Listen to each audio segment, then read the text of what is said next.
I was at Amazon. I got to run 2 businesses at Amazon. I launched and scaled the third-party selling business at Amazon. Today, that accounts for over 42% of all units shipped and sold at Amazon. And then I ran the merchant services, the enterprise services business. So I had responsibility for Toys R Us, Target.com, Marks & Spencer, and a number of other great brands where we ran their e-commerce infrastructure. And as I was saying beforehand, you know, this book really was relatively easy because these were the stories and the anecdotes and the strategies that I was using, you know, with my clients and everything. But first, I wanted to do a little audience survey. And the first question is, how many believe that their company or their industry has the potential for being disruptive from a non-traditional competitor? Show of hands. Perfect. The second question is, how many believe that their board and their CEO understand that and are prepared for the journey ahead? Exactly. And I think that that's exactly where this conversation starts, is that this is a difficult journey to do from just a grassroots effort, that it really is about new business models, new engagements, and take a courage that requires leadership. I think Andy talked really well about a number of these things. You'd actually think that we coordinated pretty tightly on this, and we haven't ever talked, but I think it really goes to the authenticity and the quality of his research and insights. And today I'm going to talk about just a few of those things, really reiterate some of them, but Amazon always gives it a unique twist, and so I'm going to tell some of those stories today. So I think that this slide and data really sets up the poll that we did. And this is simply the data that shows the Fortune 1000, which is a stack rank of companies simply by revenue, and the change of that index over decades. And I think the acceleration of that index is really one way to understand the velocity and the acceleration of change and disruption. And I think the hardest thing for established companies to do is to understand that that's going to happen. I recently saw an interview with Jeff Bezos and Charlie Rose, and one of the things I admire about Jeff is he's a very humble guy. And Charlie asked him the question, is like, will Amazon be disrupted someday? And Jeff sat back and he goes, it's not a matter of if, it's a matter of when. And all I'm trying to do is make it so it's not in my lifetime. And I thought that was a really clever and to the point, which is even a company that is the biggest disruptor is on the upswing in their life cycle and investment cycle, understands that in order to continue to grow, in order to continue to be vibrant, you have to change and you have to eat your young. And I think that's the tough channel to cross. As I mentioned, this book really came from my work with my clients, and I just got clever and good at taking all the little anecdotes and strategies and techniques that I learned, used when I was at Amazon, and fitting them into the context of my client work. I had one client in particular at the Gates Foundation who was like, you know, John, you really ought to do a book on this. And I said, Greg, I'm the worst possible candidate. I'm an engineer and I'm a consultant. And, you know, I can literally do bullet points today, but he's like, no, we can do it. So I hired a ghostwriter, I hired an editor, and I hired a lawyer. And I gave myself 2 design criteria for the book. One was that somebody could read it on a plane with a glass of wine and get through it. And the second was I was only going to work on it on a plane with a glass of wine. And so I didn't let it run my life. And in a year, I had a book, and I actually published it on the Amazon self-service publishing platform, CreateSpace. And so these are some of the stories out of that. But really, in a lot of my conversations, I get asked, like, how would Jeff think about this? And these are some of those stories. Most companies would say, I'm customer focused. I understand my customer. I make decisions on behalf of my customer. The key word in Amazon is the word obsession. And obsession means an irrational focus on something, right? It means kind of like a skewed focus on something.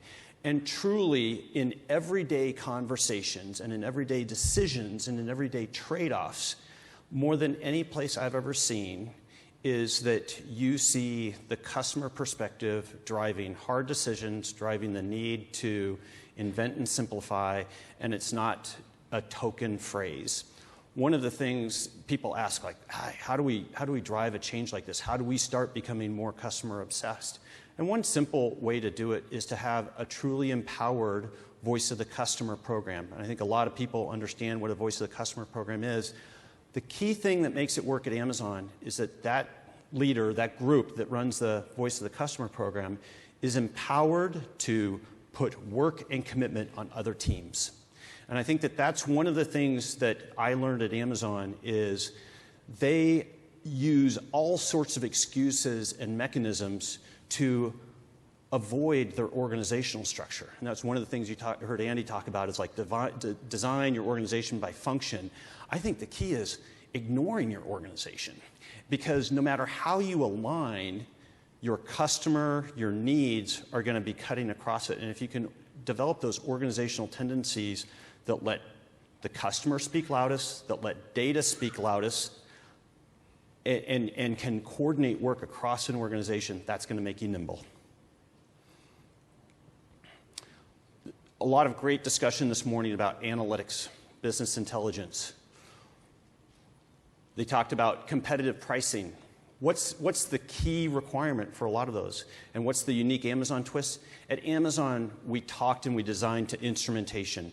Instrumentation gives you a completely different feel for what you're striving for. Instrumentation is real time, and it's at a level that I can make course correction and immediate decisions on, as well as all of the management functions I need to do.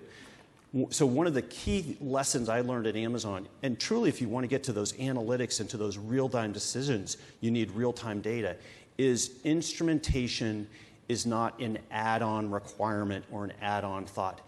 Instrumentation is as important as the capability or the user experience in that you're launching. It's the thing that always gets triaged out and done in a future phase of a project that never seems to happen.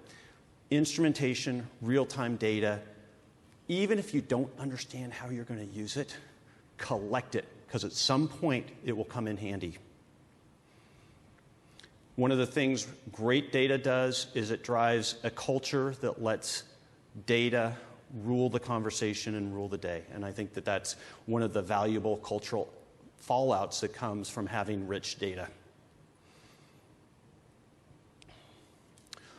Another great thing you can do with data is you can measure your business extremely well.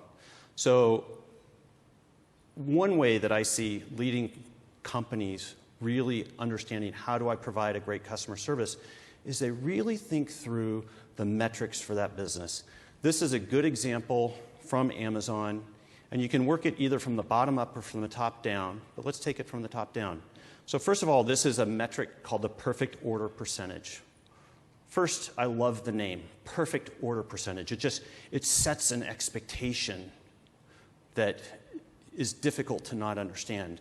It's comprised of sub-metrics underneath it: perfect shipment, perfect claims, perfect information provided, perfect customer service contacts, perfect refunds, and so on, until this tree of metrics allows you to navigate a business, what's working well, what isn't working well.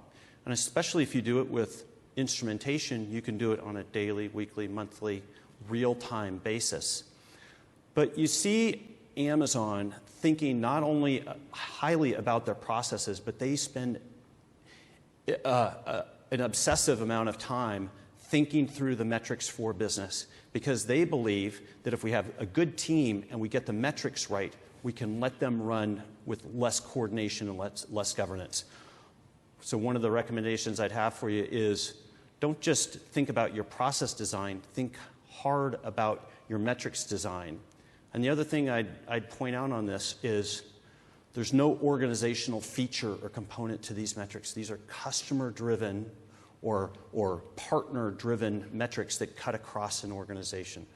Don't align your metrics to organizations, or at least complement them with customer-oriented metrics. Invent and simplify.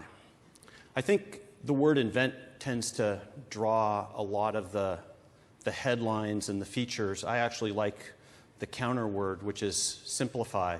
I'm an industrial engineer by background. Simplification, ergonomics, integration has always been some of the thesis of the things that I'm interested in working in. And I think that as you think about scale, as you think about capability, as you think about how to do better with a decreasing per unit cost or whatever it is, simplifying is the key attribute. And if things are too complex, you've got too many side use cases, you've got too many escape clauses in your process design as articulated in your requirements, think harder about how to simplify those, because that is a symptom of complexity.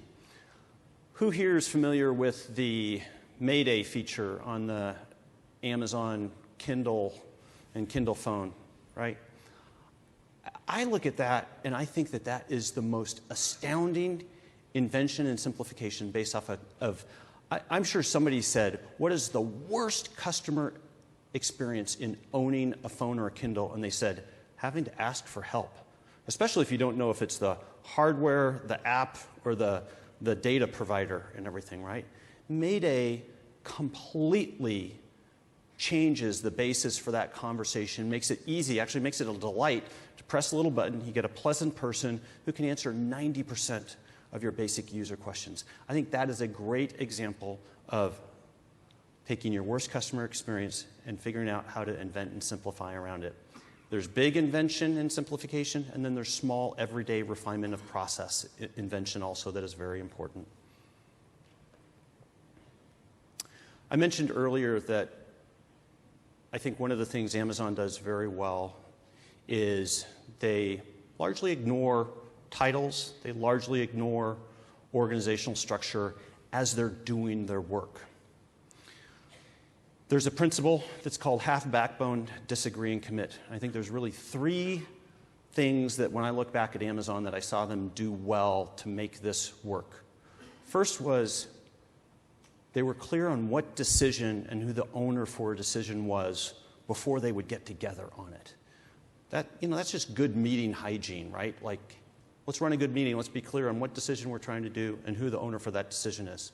The second thing that they would do is because they would lead with data and customer insights, hierarchy, titles, being loud, pounding on the table didn't rule the day. It was the insights that you would brought, and they would have a healthy process to get that input, to have the appropriate time for the considerations, but they wouldn't admire the problem for too long. But then at the end, it was the organizational norm that because we know what decision we're making, because we know who the decision maker is, because we've had a healthy conversation led with data and customer obsession, that when they make that decision, they move forward. They don't have this passive-aggressive tendency of reworking, of agreeing, but not really agreeing and continuing to rework things. So if you want to be nimble, if you want to think like a disruptor, I think having this type of cultural norm in how we make decisions is really critical.